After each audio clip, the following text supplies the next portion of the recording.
एका गावात दवंडी पिटवली गेली की जो रात्रभर स्मशानात राहील त्याला 1,00,000 रुपये बक्षीस दिलं जाईल. एक जबरदस्त पैलवान गडी होता, शूरवीर होता. तो म्हणला मी राहीन.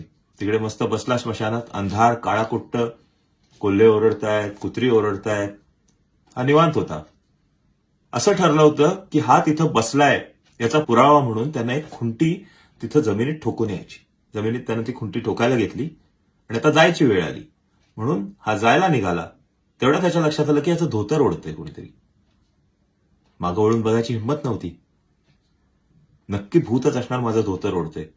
दुसऱ्या दिवशी लोक जेव्हा बघायला आले त्याला, तेव्हा हा माणूस तिथं मृतावस्थेत आढळला.